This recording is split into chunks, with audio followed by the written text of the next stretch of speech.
Hello everyone and welcome to the Foundations of Flavor, Salt Edition. Today we're going to talk about salt, obviously. The flavor amplifier, because there's a good chance that your food isn't bad, it might just be missing something. And more often than not, that something is salt. Salt doesn't just make things salty, it unlocks and intensifies the flavors that are already there. It makes food taste more like itself. So what is salt actually doing? Well, at its core, salt enhances those existing flavors. It can make tomatoes taste more tomatoey, or even things like watermelon or strawberries. It can actually intensify their natural sweetness. And salt also reduces bitterness, not by removing it, but by changing how your taste buds perceive it. It basically turns down the volume on bitterness. And that's huge for foods like bitter greens, eggplant, coffee, dark chocolate, even grapefruit. When that bitterness is dialed back, those other flavors have a chance to come to the foreground and really shine. Salt also plays a really important role in balancing sweetness. That's why almost every dessert we eat includes a little bit of salt. Without salt, sweetness feels kind of flat and almost one-dimensional. But with it, it becomes more defined, more kind of layered. Think about something like salted caramel or chocolate with just a sprinkle of salt.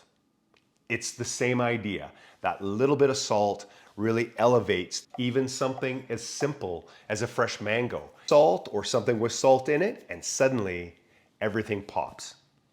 You get sweet, you get salty, you get a bit of acid, and things become very interesting.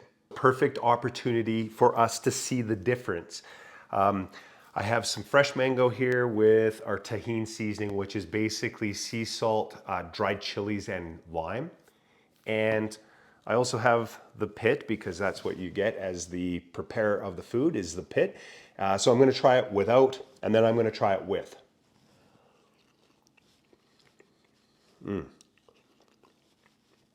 Perfectly right, I might add. Wow. Okay, so that is delicious. But we're going to try it and see what kind of difference we have with the salty tahini seasoning.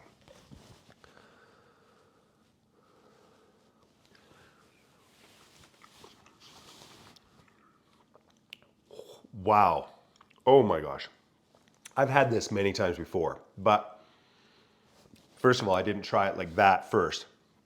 And second of all, that's just amazing. Packed. The acidity, of course, is amplified, plus there's some acidity in the seasoning, but that salt really makes everything else shine. Very, very interesting little exercise. But salt isn't just about the taste. It also affects texture as well. When you add salt to meat, something very interesting happens. It starts to draw out moisture to the surface of the meat through osmosis. Grade 7 science. That moisture dissolves the salt, creating a light brine. Now that light brine gets reabsorbed back into the meat. The results?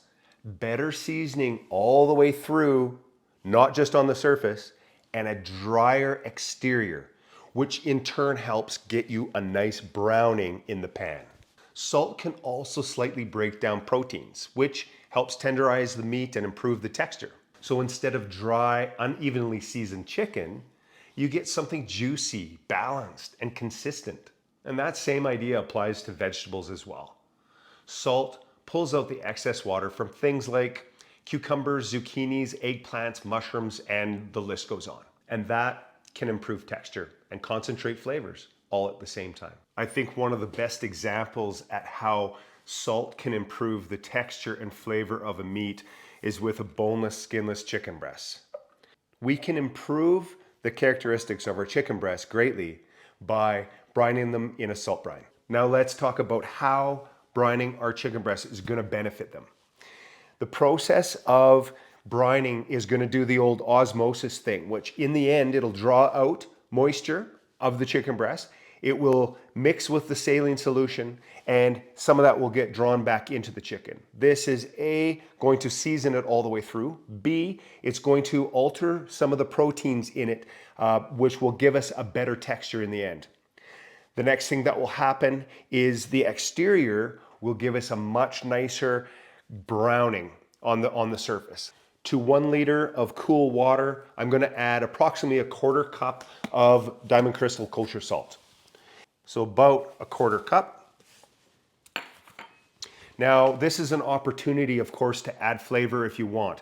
Our main reason for doing this is for that osmosis reaction with the salt. However, this is an opportunity to add a few more things if you want. We're going to add some peppercorns. I'm going to add some dried chilies. And I'm going to add a little bit of lemon zest.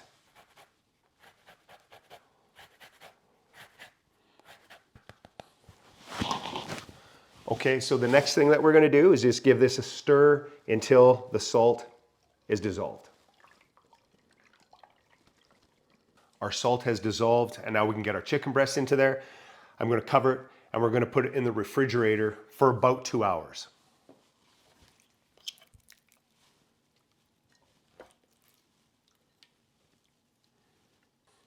Off to the refrigerator.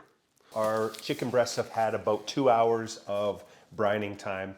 We're going to remove them from the brine onto a paper towel, pat them so they're nice and dry, because of course the enemy of caramelization is water, right? So we're going to remove as much as we can, and then we're going to get them into a hot cast iron pan and get a nice crust on them.